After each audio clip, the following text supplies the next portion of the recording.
Nagpaplano or may plano ka bang pumunta ng Hanoi or Sapa, Vietnam? Sakto, sapagkat sa video na ito ay isi-share ko ang full detailed itinerary ko at lahat ng nagastos ko sa aking 6 days and 5 nights sa Hanoi, Vietnam at Sapa, Vietnam.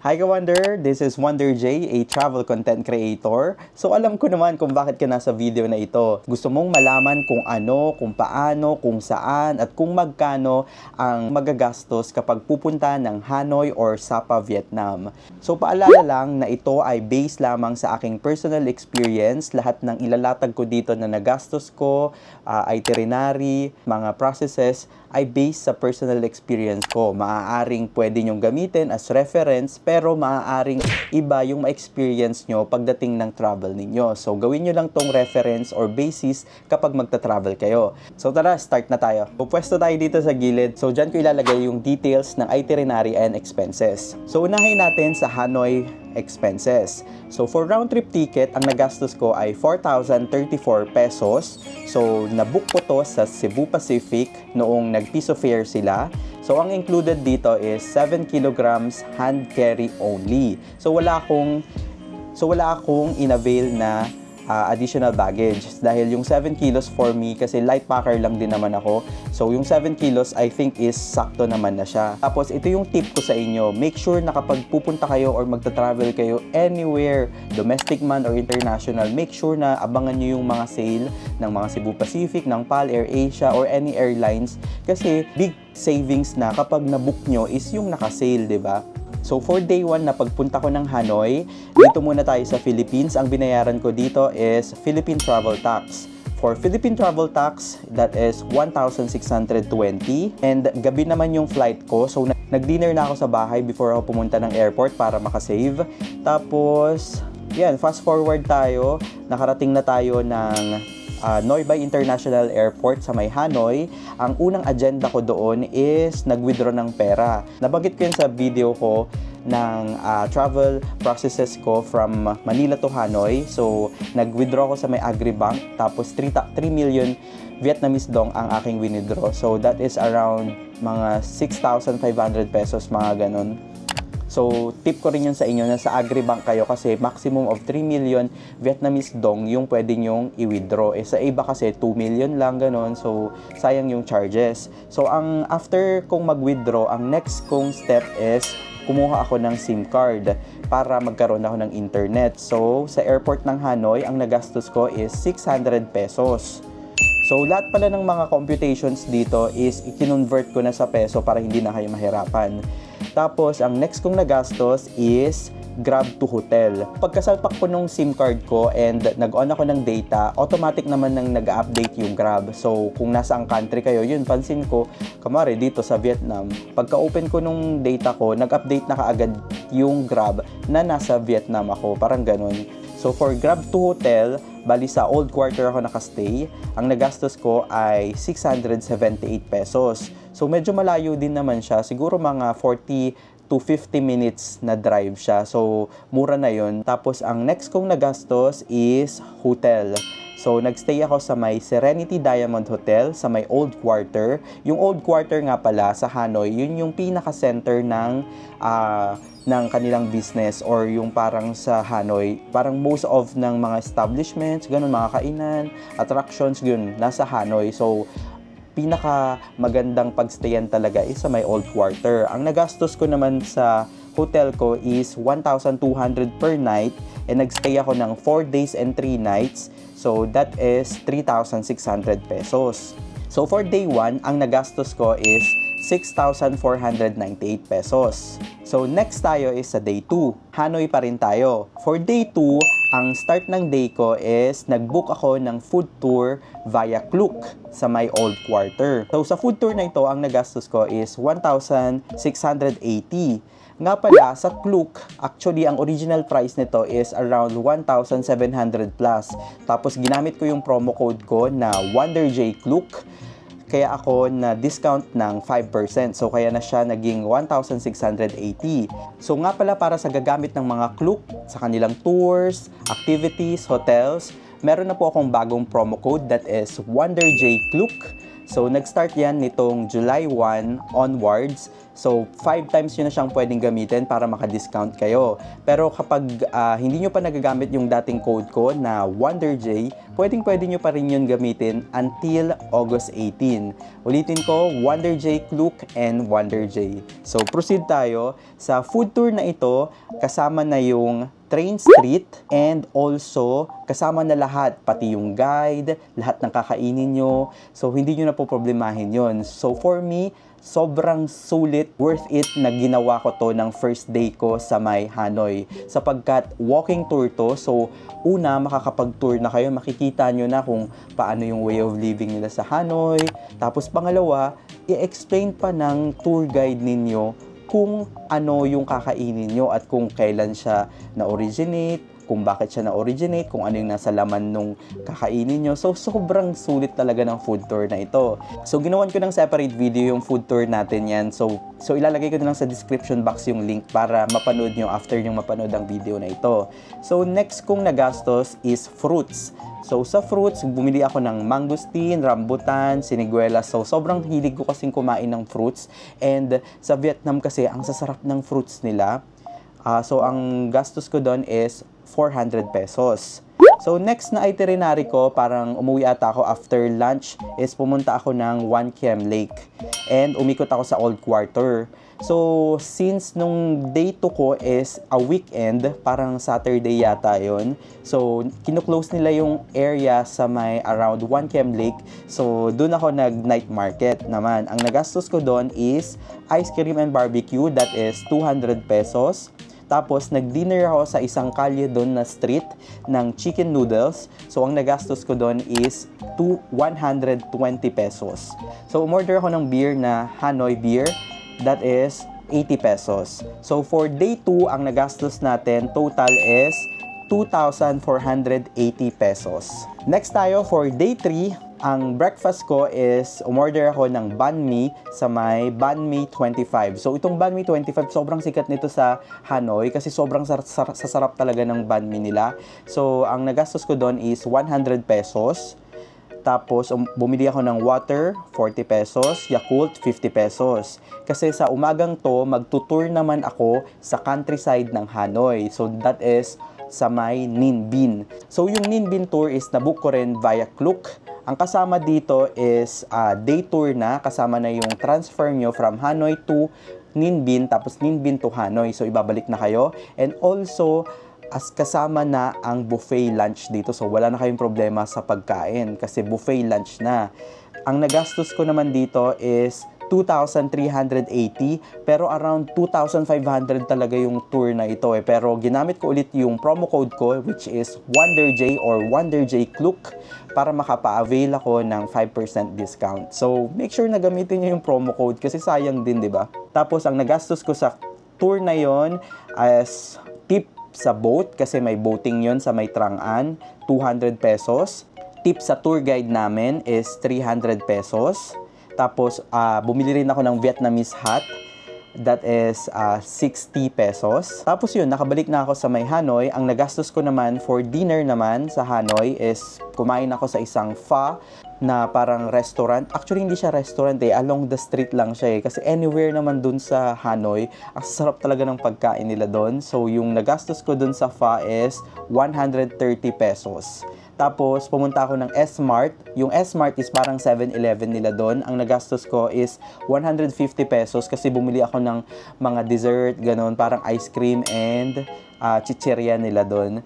So, ang total natin sa day 3 is 3,410 pesos. So, last day naman natin sa may Hanoi, which is day 4. Actually, free day ko itong day na to. So, ang plan ko is umikot na lang around Old Quarter and mag-try ng mga iba pang mga pagkain na hindi ko pa natatry. So, first na nagastos ko is brunch. Actually, medyo late na ako nagising nito. Siguro mga 10 na ako. Kaya parang 10:30 na ako nakapunta dito sa may Buncha. So, nag-try ako ng isang Michelin na restaurant dito sa may Hanoi. So, brunch natin, which is Buncha, which is grilled pork. Binlog ko rin yan. Make sure na panoodin nyo. Sobrang sarap. Yung Buncha, yung pinaka-favorite na pagkain ko sa may Hanoi, Vietnam. So, ang nagastos ko doon is 220 pesos. Next, order ako or bumili ako ng fruit na mangosteen, 100 pesos. 1 kilo na yun, guys, ha. Tapos, next is pumunta ako ng St. Joseph Cathedral. Tapos dun sa harap ng St. Joseph Cathedral is may coffee shop doon na Hua ang pangalan. 90 pesos yung nagastos ko doon.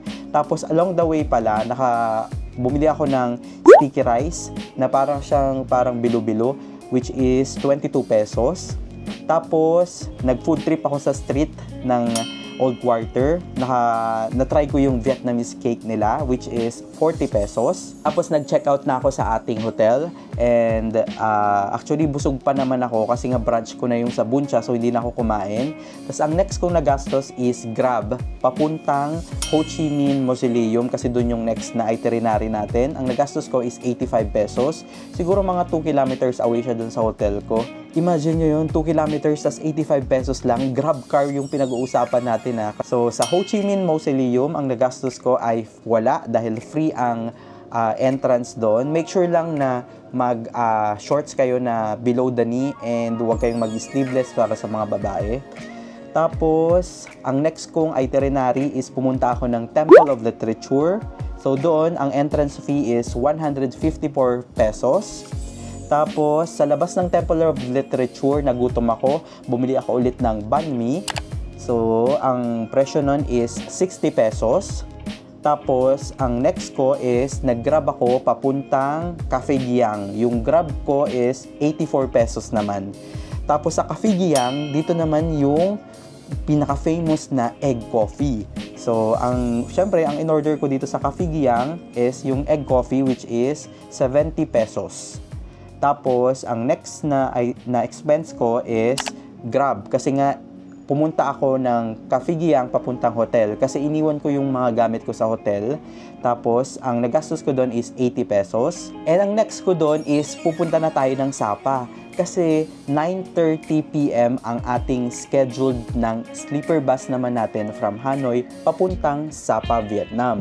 Nag-grab ako from hotel papunta doon sa meet-up place namin ng bus. Which is 70 pesos. Tapos, doon habang naghihintay, umorder ako ng matcha cake, which is 60 pesos. And nag-dinner pala ako ng pho na duck siya, which is 90 pesos. So, ang total sa day 4 natin sa Hanoi is 1,225 pesos. So, i-total muna natin yung day 1 to day 4 natin sa Hanoi bago tayo mag-proceed sa Sapa. So, ang pinaka-total natin is 13,613. Lahat na yun ang nagastos ko sa Hanoi. Tapos pag idinagdag ko yung round trip ticket ko sa Manila to Hanoi and Hanoi to Manila with na 4,034, ang pinaka-total ko sa 4 days and 3 nights ko sa Hanoi is 17,647. So more or less, sabihin mo na sa 18,000 yung nagastos ko sa may Hanoi, Vietnam for 4 days and 3 nights. So para magka-idea lang kayo. Kapag kunwari ayaw nyo nang magsapa, o di ito lang yung magiging reference nyo. Pero kung gusto nyo pa namang magsapa, proceed tayo sa next part ng video. Anyway, dito sa listahan ko, other activities to try sa Hanoi, Vietnam is visit Hau Lo Prison Relic Museum. Dalawa, watch Puppet Water Show.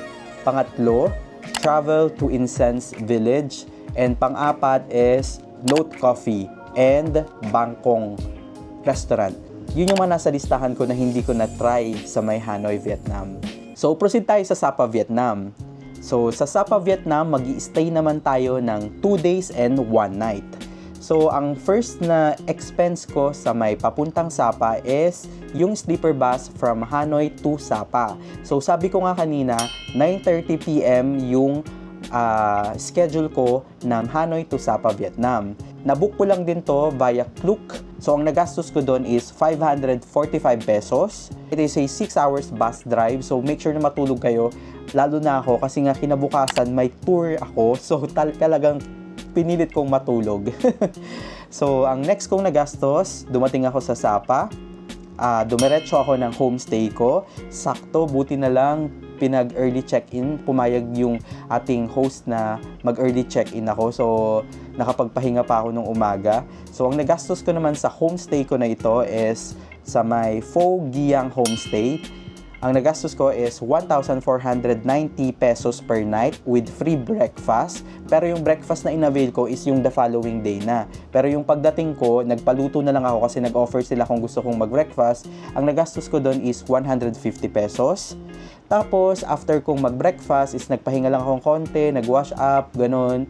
Tapos, diretso naman tayo sa ating tour ng Sunworld Fansipan Legend. Ito yung pinakasikat na travel destination dito sa may Sapa. Kasi yung Fansipan is yung pinakamataas na bundok or peak sa may Indochina. Ibig sabihin sa Cambodia, sa Laos at sa Vietnam, ito yung pinakamataas. So, nabook ko to ng 2,440 via Klook. Ang kasama na doon is Fansipan Cable Car, Muang Ho Monorail, and Fansipan Peak Rail na one-way go up. Hindi nga lang kasama yung lunch. Pero meron ibang options sa Klook na kung gusto nyong isama yung lunch. Meron din naman. So, pero ako, hindi ko na siya in-avail. So, ang nagastos ko ulit is 2,440. So, gumamit ako ng discount promo code ko. So, dapat yan mga 2,600 plus yan eh. Pero, gumamit ako ng promo code ko na WonderJ or WonderJ Klook. Kaya naka-discount ako ng 5%. Tapos, sa taas na, nag-lunch ako ng shabu-shabu balls. So, ang nagastos ko is 150 pesos. Tapos, nag-snack ako ng bread, which is 220 pesos. Tapos parang nag-ice cream pa yata ako doon. And after ng tour is bumaba na ako sa may Sapa Center. Next kong pinuntahan is sa may Kong Cafe. So umorder ako ng coconut coffee kasi sobrang famous naman ng Kong Cafe sa kanilang mga coconut coffee. So 130 pesos yon. After nun, nag-freshen up lang ako sa homestay ko and lumabas na ako ng dinner time sa may Sapa Center. Nag-try ako ng buffalo steak kasi yun yung pinaka-famous daw nila sa may Sapa. Ang nagastos ko doon sa meal ko na yon is 400 pesos. Pero grabe, big serving na yun, di ko nga naubos eh. Tapos, ang after kong mag-dinner is nagpa-foot massage ako. That is 300 pesos for 1 hour. So, total sa ating day 1 sa may Sapa, Vietnam is 5,825 pesos. So, for our last day and day 2 sa may Sapa, Vietnam is DIY na lahat na to. So, ito yung aking mga nagastos. So, breakfast at homestay, libre na. And next, rented a motorcycle through Klook. So, that is 330 pesos. Tapos, nagpagas ako ng 55 pesos. Actually, 1 liter lang. Sakto na siya. Kasi sobrang tipid naman ng motor, di ba? Ang first na itinerary ko is pumunta ako sa Alpine Coaster ng Sapa. Ito, must try ito kapag pumunta kayo ng Sapa. So, 380 pesos yung nagastos ko doon. Nabook ko rin yun via Klook. Make sure na gamitin nyo yung promo code ko para maka-avail kayo ng 5% discount. Next natin is sa may Moana Sapa with free water. Ang nagastos ko doon, ang entrance fee is 155 pesos. Di magiging sulit talaga yung 155 pesos na entrance fee nyo. Sulitin nyo kasi ang dami talaga, may mga area doon.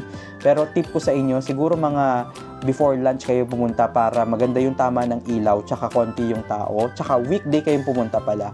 Next natin doon, nag-snack ako ng chestnut tsaka pineapple. So, nakagastos ako ng 100 pesos. Tapos, nag-check out ako sa homestay. Pero iniwan ko muna yung mga gamit ko.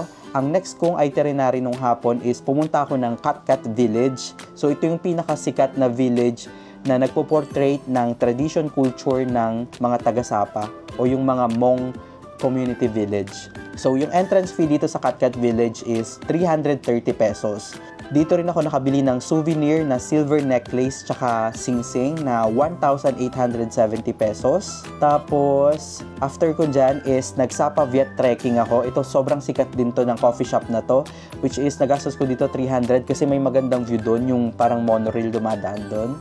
And next is bumili ako ng souvenir, another souvenir. Para bumili at akong cup na North Face tsaka shorts. So that is 300 pesos. Tapos dinner sa Sapa Center, 400 pesos. Tapos alam niyo ba, nagpa-whole body massage ako kasi sobrang sarap ng foot massage. So, nung the following night, na-decide ko na magpa-body massage ulit. So, whole body massage, that is 600 pesos naman. Tapos, 9:30 PM ulit yung kinuha kong bus ride or sleeper bus papuntang Sapa to Hanoi naman. So, ang nagastos ko doon is 815. Actually, almost double siya nung sleeper bus nung nauna. Kasi ito, cabin bus yung na-book ko dito. So, actually for me, mas okay itong cabin bus kasi mas nakatulog ako ng maayos. Kasi meron siyang pakortina. So, solo mo siya, tapos may pakortina. Yun, buong trip yun. Or siguro pagod lang ako, kaya nakatulog ako. So, for day 2, ang total natin is 5,885 pesos. So, ito yung summary ng expenses natin sa may Sapa, Vietnam. Transfer from Hanoi to Sapa, round trip, 1,360. Accommodation, 1,490. Food, 2,100. Tours, 3,305. Massage, 900. Motorcycle rental, 385. Souvenirs, 2,170. So, ang total natin for 2 days and 1 night sa Sapa, Vietnam is 11,710 pesos. So, more or less, sabihin mo 12,000 pesos. So, ito yung other things na pwede nyong i-explore sa Sapa na hindi ko na-try na nasa listahan ko. Una, day hike sa Hmong Community Village with a local guide.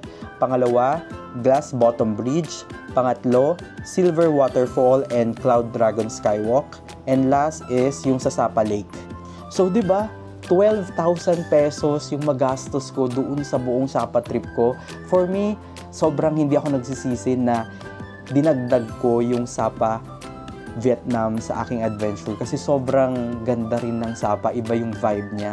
Malamig, parang siyang Baguio vibe. Tapos, yun nga, dun ko na-try yung parang nag-fog siya everywhere. Tapos, imagine mo yun, makaakyat ka sa pinakamataas na peak ng Indochina. Diba? Yun na lang sulit na yung 12,000 pesos mo.